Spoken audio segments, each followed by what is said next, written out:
요즘 아프리카에서 가장 넓은 영토를 가지고 있는 나라가 있습니다. 여러분들 어떤 나라로 알고 계신지 모르겠는데요. 아프리카 동북부에 있는 수단이라고 하는 나라입니다. 이 수단이라고 하는 나라는 두 인종으로 나뉘어져 있는데요. 북쪽에 있는 인종들은 셈족에 속해 있는 아랍 인종들, 언어도 아랍어를 사용하고 있고요. 종교는 이슬람교를 믿는 이런 아랍 종족들이 있는 북수단이 있고요. 또 중간 아래로 해가지고는 순수하게 함족속인 얼굴이 까만 아프리카 사람들이 있는 이런 남수단이 있습니다. 이 남과 북의 수단이 인종이 다르고 언어가 다르고 또 문화가 다릅니다. 남쪽에 있는 수단, 순수 아프리카인들은 주로 그 종족들은 믿는 것이 토착 아프리카 신앙하고요. 그 다음에 기독교 신앙을 가지고 있는 그런 사람들입니다. 근데 이 두 종족이 오랫동안 내전을 겪어왔어요. 내전을 겪어오면서 북쪽에 있는 이 아랍 족속들의 수단들이 주도권을 잡고 남쪽에 있는 수단을 오랫동안 핍박을 해왔습니다. 그래서 그 오랜 세월 동안 한 500만 명 정도가 숨졌다 그래요. 그 내전을 통해 가지고. 그래서 이런 오랫동안 이 내전을 통해서 너무 많은 사람들이 죽어서 이 아프리카 연합과 그리고 이 유엔에서 중재를 해서 이 금년 여름에 이 두 나라를 두 개로 분할을 하게 되었습니다. 그래서 남쪽에 있는 수단하고 북수단 이 두 개로 나눠지게 되는데요. 이 남수단에 가서 사역을 하는 이 카톨릭 신부가 있었습니다. 요즘에 간혹 TV에도 나오기 때문에 여러분들 들어오셨을 거예요. 울지마 톤즈라고 하는 영화를 혹시 보지는 못했어도 아마 들어보셨을 겁니다. 톤즈라고 하는 것은 한 지역 이름인데요. 이 지역에 가서 신부가 사역을 하다가 암을 앓게 됩니다. 의사인데요. 의사면서 신부죠. 암을 앓고 그래서 결국은 숨지는 이런 일이 있었습니다. 그래서 이분의 그 사역을 영화 만든 것이 울지마 톤즈였습니다. 울지마 톤즈가 방영이 되면서 수단이라고 하는 나라가 어떤 나라인지 이걸 새롭게 알게 되는 그런 일들이 있었을 겁니다. 이런 사역은 이태석 신부뿐만 아니라 또 수단에서 있었던 것뿐만 아니라 전 세계에 굉장히 많은 한국인들이 가서 구교와 신교 이런 종교들이 나와서 사역을 하고 있습니다. 우리나라에서도요 이제 곧 영화 하나가 방영이 될 겁니다. 성교 영화인데요. 소명 3이라고 하는 영화가 이제 완성이 돼가지고 시연까지 했고요. 곧 일반 방영이 될 겁니다. 이 소명 3이라고 하는 영화는 네팔에서 있는 그런 사역자들을 중심으로 해가지고 영화를 찍었는데 48세에 네팔로 가가지고 32년 동안 사역을 해오신 분이 있습니다. 올해 80세가 됐는데요. 그분 성함이 뭐냐면 광원희 장로님이라고 하는 분인데 이분이 의사입니다.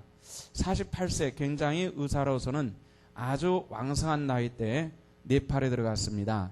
32년 전 네팔은 아마 밖에 사람들하고 완전히 단절된 채 히말라야 자락에서 살고 있는 그런 사람들인데요. 그곳에 가서 48세가 32년이 지나면서 이제 80세를 지나셨습니다. 그렇게 평생을 사역하고 오신 이런 강원희 장로님과 같은 분을 대상으로 해가지고 소명 3이라고 하는 영화가 이제 곧 나오게 될 것입니다. 또 있습니다. 네팔에서 코이카단원으로 의학 박사인 박용남 장로이라고 하는 분이 계신데 66세가 되었습니다. 그런데 코이카단원으로 가가지고 코이카라고 하는 것은 한국 미 저개발국가 개발단이라고 하는 그런 이름을 가지고 있는데 이분이 그곳에 가서 단 100만 원의 봉급을 받고 코이카에서 그곳에서 오랜 세월 동안 사역을 해오시는 사모님과 같이 가가지고 평생 사역을 해오시는 이런 분들도 있습니다. 말로 다 셀 수 없는 굉장히 많은 사람들이 한국 땅에 있으면은 충분히 사회적인 대우를 받고 물질적인 호강을 누릴 수 있는 분들이 그런 것을 다 거절하고 그곳에 들어가서 평생을 사역하는 분들이 의외로 굉장히 많이 있습니다. 남아프리카에도 있고요. 또 아프리카도 있고요. 아시아권에도 이런 분들이 평신도들이 가 사역하는 분들이 굉장히 많이 있습니다. 다 소개를 하려면은 오늘 하루 왼종일 소개해도 소개가 부족할 정도로 엄청나게 많은 사람들이 자기 삶을 뒤로두고 나가서 주일들을 감당하고 있는 이런 분들이 있습니다. 7월 4일서부터 저도 탄자니아로 가는데 이 탄자니아에 제가 가는 곳은 탄자니아 중부에 있는 모로고로라고 하는 주입니다. 우리 한반도에 한 2배 정도 되는 그런 곳인데 이 모로고로 주에 한인 사역자들이 6명이 사역을 하고 있다고 합니다. 그 중에 2사람이 평신도 선교사인데 이 2분은 농부 출신입니다. 농부 출신에서 할 수 있는 것은 농사 짓는 것. 그런데 의외로 이 아프리카 사람들이 농사 짓는 걸 잘 모른답니다. 왜냐하면 오랫동안 유목 생활을 한 사람들이기 때문에 정착해서 농사를 짓는 걸 몰라가지고 거름을 써가지고 작물을 재배하고 이런 걸 모르는, 그래서 농부 출신 사역자들이 가가지고 그곳에서 퇴비를 만들어가지고 작물을 재배하고 이런 이 농법을 전수해 주면서 사역하는 이런 분들도 있고, 정말 다양한 사람들이 굉장히 공부를 많이 하고 한국에선 돈도 많이 벌 수 있는 의학 박사에서부터 또 아는 것은 농사밖에 모르는 이런 농부들까지 수많은 사람들이 나가서 주일들을 위해서 헌신하고 있는 이런 일들이 많이 있습니다. 우리는 이런 분들을 볼 때 감동하지만은 막상 내가 그런 사람이 될 수 있다라는 이런 생각을 하지 못하고 사는 것이 우리들의 모습이기도 합니다.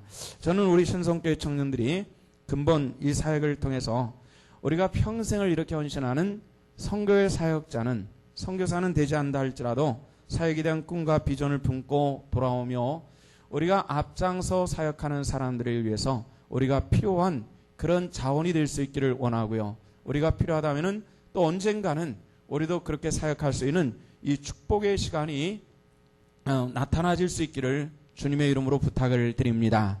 지난번에 곤명에 갔을 때 곤명에서 평신도 사역자들을 참 많이 만났습니다. 그 중에 한 분은 김천 제일교회 장로님이 그곳에 오셔가지고 사역을 하고 계시는 분이 계셨습니다. 이분 역시도요, 농사 짓는 것을 가지고 사역을 하고 계셨습니다. 고추 농사를 지으면서 그 농장 안으로 사람들을 끌어들여서 그들과 함께 매일 예배를 드리고 그들에게 복음을 전하는 이런 일들을 하고 있는 그런 분도 보았습니다. 평생 동안 공무원으로 지냈다고 합니다. 공무원으로 정년퇴직을 하고 나서 이제 나머지 인생은 그렇게 살겠다 생각하고 자기 모든 것을 싸들고 그곳에 가서 농장을 일구면서 그러면서 찾아온 사람들에게 예수 그리스도를 증거하는 그런 일들입니다. 우리가 여러분들이 열흘 동안이라고 하는 이 단기 사역 동안에 얼마나 많은 일을 하고 올 수 있을까, 이런 생각들을 우리가 많이 하게 됩니다. 그러나 우리는 그것은 알 수가 없습니다만은 담임 목사인 제가 여러분들에게 바란다면은 선교인 주원문의 생명을 얻는 역사가 많이 일어날 수 있기를 주님의 이름으로 축원합니다. 몇 년 전에 우리 청년들이 동경으로 단기 선교를 갔었죠. 여러분들이 뿌린 씨앗들이 의외로 일본 사람들이 선교하기가 굉장히 어려운데 우리 청년들이 가서 몇 명에게 복음을 전도를 하고 활동한 것이 씨앗을 맺혀가지고 그것을 동경에서 의사 한 분이 예수를 믿고 그 가족들이 예수를 믿고 얼마 전에는 세례를 받고 이런 일들도 있었죠. 잠깐 갔다 온 일들이었지만은 그런 일들이 일어나고 있는 것이 사실입니다. 그렇지만 우리가 이런 일들이 우리가 다 끝나는 것이 아니라 우리가 열흘 동안에 뿌려진 씨앗이 어떤 결실을 거둘는지 사람은 다 생각할 수는 없습니다. 그러나 담임 목사로서 우리 청년들에게 부탁하는 것은 세상을 가슴에 품고 돌아올 수 있기를 주 이름으로 부탁을 드립니다. 가슴을 품고 돌아오십시오. 무엇을요?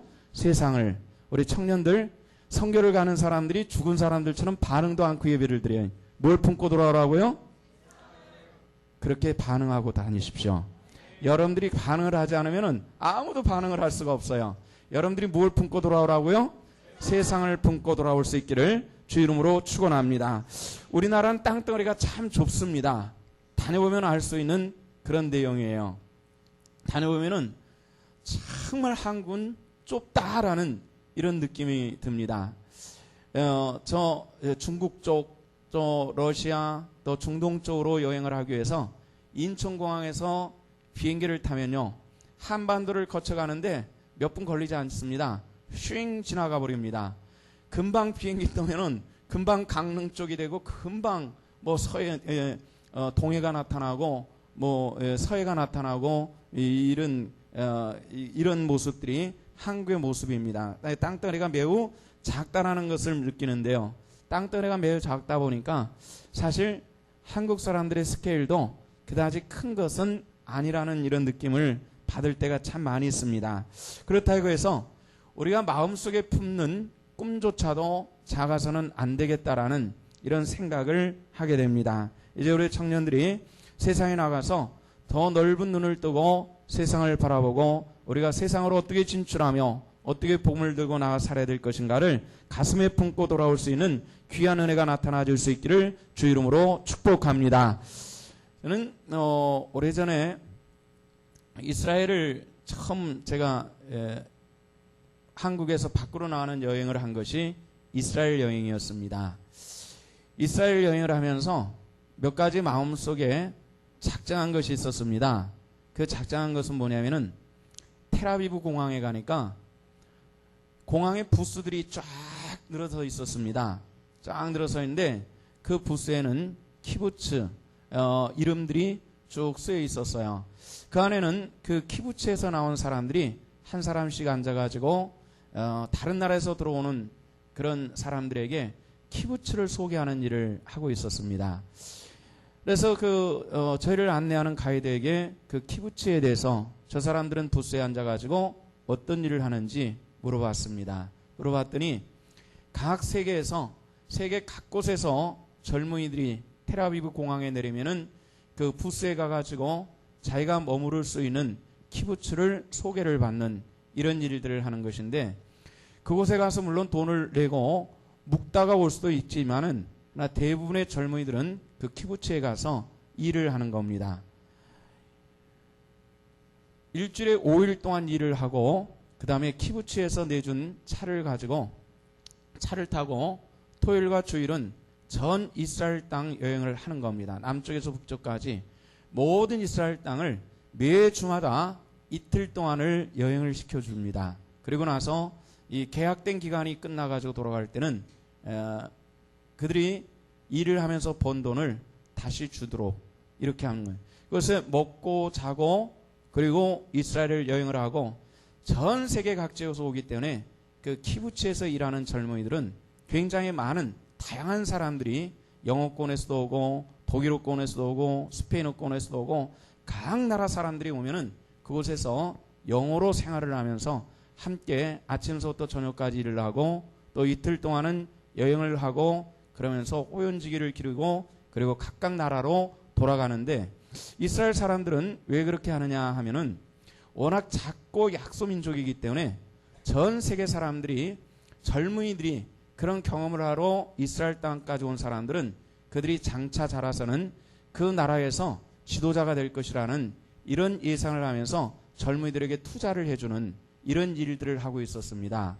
그래서 그때 제가 이스라엘을 여행을 할 때는 우리 교회 청년들이 아주 극히 소수였는, 이제 개척 초기 단계였기 때문에 극히 소수여서 앞으로 우리 청년들이 많이 모이게 되면은 이 청년들을 데리고 와서 그 텔아비브까지 인솔을 해서 키부츠에다 넘겨주고 다시 돌아오고 그들이 돌아올 때는 그곳에서 임금을 받아가지고 다시 돌아오면서 그 지중해 연안의 여러 나라들도 함께 여행을 하고 돌아올 수 있는 이런 시간을 만들어야 되겠다, 이런 생각을 했는데요. 제가 그때 여행을 할 때는 이스라엘이 굉장히 평화로운 상황이었는데 그 다음서부터는 테러가 많아지고 또 상당수 부분들을 팔레스타인 국가로 떼어주고 이러면서 굉장히 힘든 상황이 돼서 아직 실천을 못 해보고 있습니다. 제가 은퇴하기 전까지는 꼭 한번 실천해보고 싶은 일들이 바로 그런 일들인데요. 다른 나라를 여행하다 보면은 이 머리에다가 키파라고 하는 것을 쓴 그런 젊은이들을 만나는 경우들이 간혹 있습니다. 이스라엘 젊은이들입니다. 이스라엘 젊은이들은 머리를 쓰는 이 조그만한 빵떡 모자도 아니고요. 빵떡 모자보다 더 적은 조그만한 키파라고 하는 것을 쓰는데요.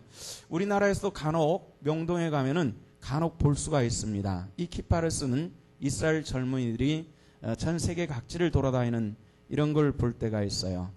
몇 번 만났습니다. 만나서 무엇 하는지를 물어봤더니 이 친구들이 하는 얘기가 남녀 공이 고등학교를 졸업하면은 징집을 합니다. 군대를 가야 되는데 의무 여자들도 가서 2년 동안 군복무를 합니다. 남자는 3년을 하고요. 남자가 3년을 하고 여자가 2년 군복무를 끝마치고 제대를 할 때쯤 되면은 정부에서 상당한 목돈을 이 젊은이에게 줍니다. 그럼 이 젊은이들은 곧바로 이걸 가지고 의례적으로 세계 여행을 떠납니다.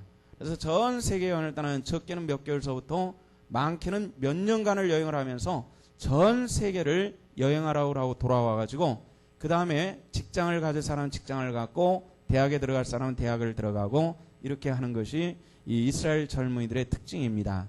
이스라엘 사람들이 그 강력한 세계관이 어디서 만들어지냐면은 바로 그런 것에서 만들어지고 유지되어진다라는 이런 생각을 하면서 우리나라 젊은이들도 이렇게 군대에 제대를 하면은 돈을 좀 줬으면 좋겠다. 몇백만 원이라도 돈을 주면은 그렇게 여행을 좀 할 수 있는 이런 제도가 우리나라에도 좀 만들어졌으면 좋겠다. 이런 생각을 하는 경우들이 굉장히 많이 있었습니다. 그래서 우리가 그렇게는 하지 못한다 할지라도 우리 청년들이 짧은 단기간일지라도 다른 나라에 가서 그곳의 젊은이들과 특히 여러분들이 이번에 가는 곳은 전 세계의 젊은이들이 가장 많이 모이는 곳입니다. 그곳은 우리가 태국 북부 지역인데요. 이 태국 북부 지역은 전 세계 젊은이들이 엄청나게 배낭여행을 하기 위해서 모여드는 곳이 바로 그것이고 세계 젊은이들이 가장 다양하게 모여드는 곳이 바로 여러분들이 이번에 가는 치앙마이라고 하는 곳에 전 세계의 젊은이들이 아마 모여들게 될 것입니다. 이 수많은 젊은이들을 바라보면서 과연 이 젊은이, 대한민국의 젊은이들, 우리 신생의 젊은이들이 앞으로 무엇을 어떻게 해나가야 될 것인가를 한번 깊이 생각하고 세상을 가슴에 품고 돌아올 수 있는 우리 신성의 젊은이들 되시기를 주 이름으로 축원합니다. 두 번째는 인생의 계획을 가져올 수 있기를 부탁을 드립니다. 지금 우리나라는 사람의 상황 중에서 아침에 말씀드렸던 것처럼 첫째는 암이고 두 번째는 자살입니다. 사는 것이 옛날부터 힘들어서가 아니라 미래에 대한 꿈의 부재 때문에 젊은이들이 자꾸만 자살을 해나갑니다. 또 연세 드신 분들은 평생을 고생하며 살았는데 미래가 보이지 않는다라고 하는 이유 때문에 연세 드신 분들의 자살이 급증해 가는 것이 오늘 한국 사회가 가지고 있는 특징들이라는 것입니다. 젊은 날에 최고의 자리에 올라간 사람들이 젊은이들이 자살을 하고 그런 것은 왜 그렇습니까? 심리를 전공하는 사람들, 사회학을 전공하는 분들이 한결같이 이야기하는 것이 지금 대한민국에는 깃발이 없다 이런 얘기를 합니다. 모여들 수 있는 깃발이 없다 이런 얘기입니다. 깃발이 뭐죠? 여행을 하면 패키지 여행을 하면은 가이드가 깃발을 들고 앞에 갑니다. 그러면 사람들이 바글바글 끓는 곳에서도 그 깃발을 높이 들고 쫓아가면은 그 깃발로 사람들이 쭉 모여가지고 쫓아가는 이런 패키지 여행을 하는 것처럼 그 모여들 수 있는 누군가 그 깃발을 딱 들면은 그 깃발로 쫙 모여들어야 되는데 지금 한국 사회는 깃발이 없다. 모여들 수 있는 깃발이 없다. 이런 얘기를 합니다. 왜 깃발이 없을까요? 우리 할아버지 때 분들 일제시대를 거쳐가지고 살아오신 분들은 나라와 민족을 위해서 그런 깃발로 모여들었습니다. 우리나라가 6.25 전쟁 이런 것을 위험한 이런 때를 겪으면서 우리 부모 세대들은 나라를 위한다라고 하는 이 깃발로 쫙 모여들었고 그래서 목숨을 바쳐서 나라를 유지하는 그런 역할을 했습니다. 70년대는 경제 부흥기에서 수많은 사람들이 외국으로 나가서 돈을 벌어와가지고 이 나라를 일으킨다라고 하는 이런 어떤 깃발들이 있었고요. 또 70년대는 종교적으로 기독교에도 깃발이라고 하는 것이 있었습니다. 무언가 주를 위해서 헌신하고 사역하는 이런 깃발 아래 젊은 사람들이 많이 모여들었습니다. 바로 그때 모여든 사람 중에 한 사람이 제 나이 되는 그런 사람들이죠. 이 깃발이라고 하는 것이 있었습니다. 근데 지금은 도대체 우리 젊은이들이 젊음을 불태우면서 살아가야 될 깃발이 어딨냐 이렇게 물어보면은 깃발이 없습니다. 무엇 때문에 왜 우리가 젊음을 불태우고 열정적으로 살아야 되는지 이 깃발이 없는 시대에 살고 있다라는 이런 불행스러운 이야기를 하고 있는 것이 사실이라는 겁니다. 우리는 이 깃발을 찾아야만 합니다. 이 깃발이 없는 이상은 우리는 평생 동안 내가 왜 살아야 되는지, 내가 왜 열정을 바쳐야 되는지, 내가 왜 돈을 벌어야 되는지, 내가 왜 공부를 해야 되는지 이것에 대해서 알 수 없이 우리는 맹맹한 삶을 살 수밖에 없는 이 안타까움이 있다는 것을 기억하시고, 여러분들이 이 열흘 동안의 여행을 통해 가지고 원하는 것은 여러분들이 할 수 있는, 여러분들이 모여들 수 있고 여러분들이 진행해 나갈 수 있는 깃발을 만들어 올 수 있기를 주 이름으로 축원합니다. 이 깃발만 있다면은 우리는 어떤 어려움도 이겨나갈 수 있고 여러분들의 인생의 최고를 경험할 수 있을 것이고 여러분들의 삶에 하나님의 영광된 백성으로 쓰임받을 수 있는 놀라운 축복의 사랑으로 되어져 돌아올 줄로 믿습니다. 우리가 해야 될 단기 사역의 의무가 있습니다. 여러분들이 꼭 해야 될 것은 이 사역은 나는 단기 사역자라는 사실들을 잊어버리면 안 된다는 겁니다. 이 단기 사역이라는 것은 장기 사역자는 달라서 장기 사역자들은 그곳에 오래 그들과 함께 머물면서 그들과 함께 복음을 전하는 일들을 하지만은 여러분들이 단기적인 사역을 하고 있기 때문에 여러분들이 단기 사역자와 장기 사역자라는 틀리다는 것을 기억하시고 여러분들이 머물고 돌아올 때 그 사정을 열흘 동안에는 그곳의 사정을 다할 수 있는 것은 불가능합니다. 여러분들과 함께하는 선교사님들이 있을 것입니다. 그 선교사님들의 지도를 잘 따라서 최소한의 힘과 시간을 가지고 최대한의 결과를 만드는 귀한 은혜가 있기를 소망합니다. 저는 우리 청년들이 여러 번 단기 선교여행을 나갔지만은 한 번도 담임 목사로서 여러분들과 함께 하지를 못했습니다. 그래서 이번에는 어떻게든지 한번 함께 하려고 마음을 많이 기울였지만은 이번에도 불갑을 여러분들과 함께 하지를 못하게 되었습니다.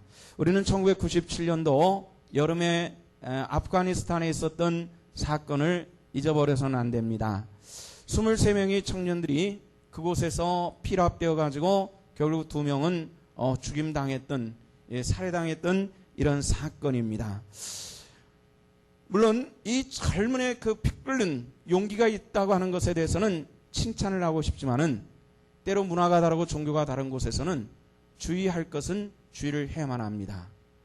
카불에서 칸다하르까지 가는 것은 굉장히 위험한 곳인데도 불구하고 많은 사람들이 만류를 무릅쓰고 그곳에 갔다가 그런저런 사건을 통해서 우리 한국 사회에 던져진 파장은 굉장히 컸고 우리 기독교인들은 무모한 행동을 하는 집단인 것처럼 인식되어졌던 것이 사실입니다.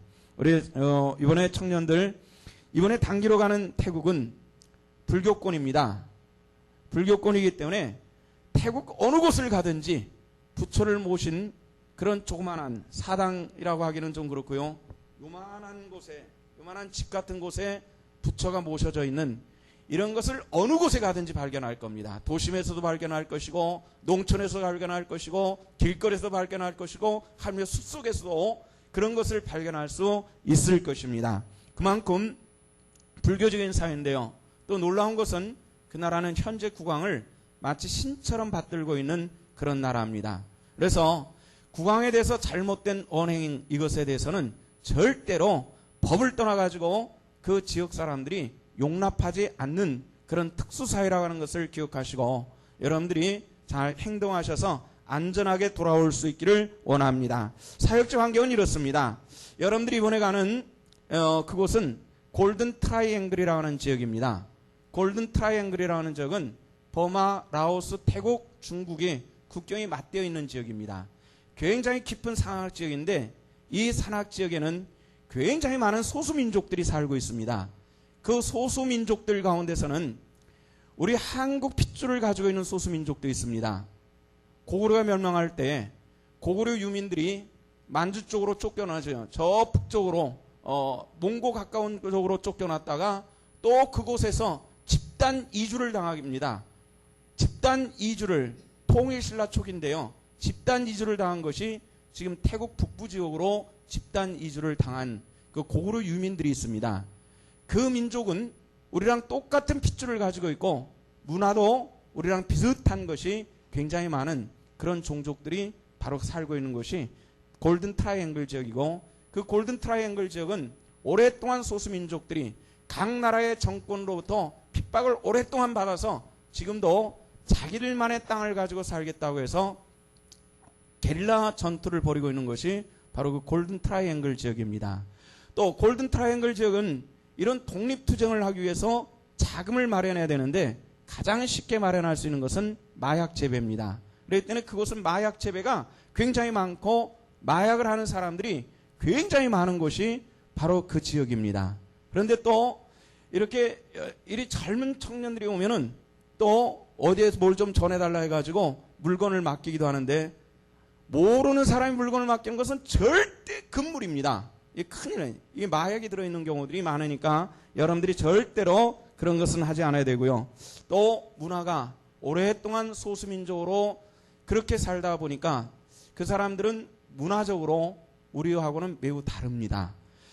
문화가 매우 다른 것이지 우리보다 못하다고 이렇게 얘기할 수 없지만은, 우리나라 사람들이 극심하게 가난한 상태에서 부자 나라로 갑자기 상승하다 보니까 거들먹거리는 것이 있어가지고 이게 문제가 되는 경우들이 여러 나라에서 여러 민족들과 마찰을 빚는 경우들이 굉장히 많습니다. 어느 곳에 가든지 그 민족과 문화를 존중하고 그들과 대화할 때 하나님의 크신 은혜가 우리 청년들에게 함께 해 주실 줄로 믿습니다. 사실 우리나라도요, 한 100여 년 전만 해도 우리가 굉장히 문화민족인 것 같지만은 서양 사람들이 우리나라에 들어왔을 때 우리 한국 사람들은 무지하게 야만 민족으로 보였습니다.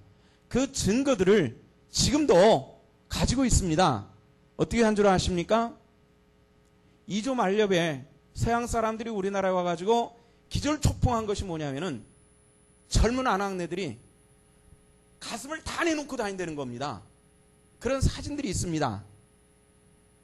왜 그렇게 가슴을 다 드러내고 다니냐? 젊은 여자가 아이를 낳아서 아들을 낳으면은 나도 아들 낳습니다. 이걸 자랑하기 위해서 퉁퉁 젖이 부른 그 젖을 그대로 내놓고 시내를 활보하는 그런 사진들이 지금도 많이 남아 있습니다. 서양 사람들이 올 때 우리나라 사람들이 얼마나 무지하겠어요. 지금도 남아프리카, 아프리카 가면은 여자들이 가슴을 다 드러내고 나면은 무지하게 미개처럼 보이는데, 우리나라 사람들이 불과 100년 전에 그랬다는 겁니다. 놀라운 일들이 아닙니까? 그런데 그들이 우리 문화에 대해서 미개한 사람으로만 생각하고 멸시했다면 아마 지금까지 우리 기독교가 여기까지 오지는 못했을 것입니다. 나름대로 그것을 문화로 존중해주고 그들에게 복음을 전했던 것이 오늘날 이 사회에 기독교가 만들어질 수 있는 그런 역할을 했다는 것입니다. 수많은 사람들을 수많은 종족들을 여러분들은 보게 될 것입니다. 특히 치앙마이 재래시장에 가보면은 굉장히 많은 종족들이 나와서 장사를 하고, 특이한, 심지어는 목을 잡아 늘려가지고 막 목에다가 링을 걸어가지고 이만큼 길려있는 그런 사람들도 만날 수 있는 것이 치앙마이입니다.